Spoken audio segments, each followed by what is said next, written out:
Good evening प्यारे बच्चों। तो कैसे हैं? आशा करता हूं कि आप लोग अच्छे होंगे और भविष्य में भी अच्छे रहेंगे, फ्यूचर में अच्छे रहेंगे। तो अगर इससे पहले हमारे जो चैनल है, मतलब अगर हमारे जो वीडियो है उससे स्टार्ट करने से पहले मैं आपसे कुछ कहना चाहता हूं कि अगर आप मेरे वीडियो को चैनल सब्सक्राइब लाइक कमेंट नहीं किए तो कर दीजिए यार। ज़्यादा टाइम नहीं लगेगा, थोड़ा टाइम लगेगा, 2 सेकेंड लगेगा, कर दीजिए। हो गया? तो आइए देखते हैं हमारा टॉपिक क्लास 9 सिविक्स चैप्टर 4 के कुछ टॉपिक है। आइए देखते हैं। What is democracy. अब आप लोग सोचते होंगे क्या ये बोरिंग चीज है, मतलब हर चैप्टर में डेमोक्रेसी पढ़ाया जाता है। नहीं मेरे बच्चे, डेमोक्रेसी जो होता है वो कॉमन होता ही है। हमको पढ़ना है 9th में डेमोक्रेसी, 10th में भी पढ़ना है। जो आइए देखते हैं कि डेमोक्रेसी क्या होता है। A democracy is a form of government in which the ruler elected by the people। ये चैप्टर 1 में होगा, ये जो हम बताए हैं डिफाइन, ये चैप्टर 1 में होगा। तो जानते हैं डेमोक्रेसी क्या होता है। डेमोक्रेसी जो होता है वो जो डेमोक्रेसी में जो होता है, मतलब पीपल जो रूल करता है, मतलब जो पीएम रूल कर रहा है अभी वो डेमोक्रेसी में, वो किसके द्वारा चुना जाता है? पीपल के द्वारा चुना जाता है। यानी हमारे जो कंट्री में जो सिटीजन्स है उसके द्वारा वोट डालकर उससे चुना जाता है। वो अपने मन पसंद से वोट डालता है, उसके पास राइट्स है कि वो अपने मन पसंद से वोट डाले और अपने रिप्रेजेंटेटिव को चुने। उसी प्रकार जो हमारे अभी नरेंद्र मोदी जी हैं वो चुने गए हैं, तो हमारा कंट्री डेमोक्रेटिक है, ये तो आप लोग को पता ही होगा। तो आइए जानते हैं नेक्स्ट टॉपिक हमारा क्या है। हमारा नेक्स्ट टॉपिक है how many types of democracy. ये भी कॉमन चीज है कि डेमोक्रेसी कितने प्रकार के होते हैं। डेमोक्रेसी 3 प्रकार के होते हैं, लेजिस्लेटिव, एक्सिक्यूटिव, जुडिशियरी। ये 3 प्रकार के होते हैं डेमोक्रेसी। अब लेजिस्लेटिव क्या होता है?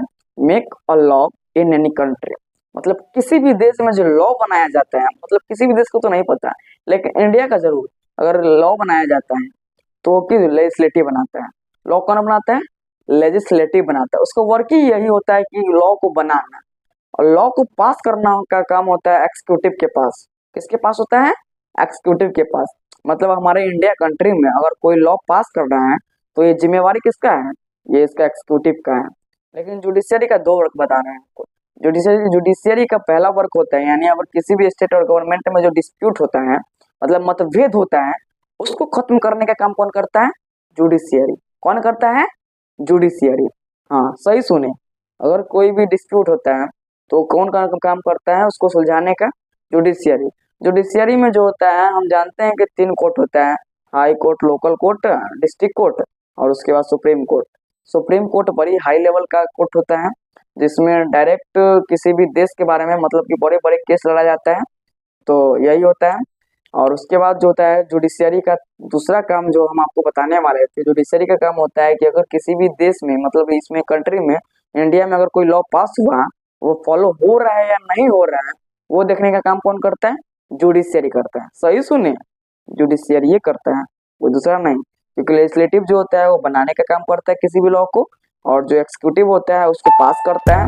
मतलब कि कंट्री में अगर लॉ बन गया तो उसको पास भी होना पड़ेगा। अगर कोई लॉ बना तो उसको पास करेगा, तो उसका काम किसका काम होता है, किसका जिम्मेवारी होता है?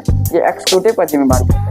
और इसका देखना है कि जो ये जो होता है हमारे कंट्री में वो इसको फॉलो कर रहा है या नहीं कर रहा है, ये किस पर है? ये होता है जुडिशियरी का काम। तो अब हम लोग जानते हैं नेक्स्ट टॉपिक है हमारा how many types of executive.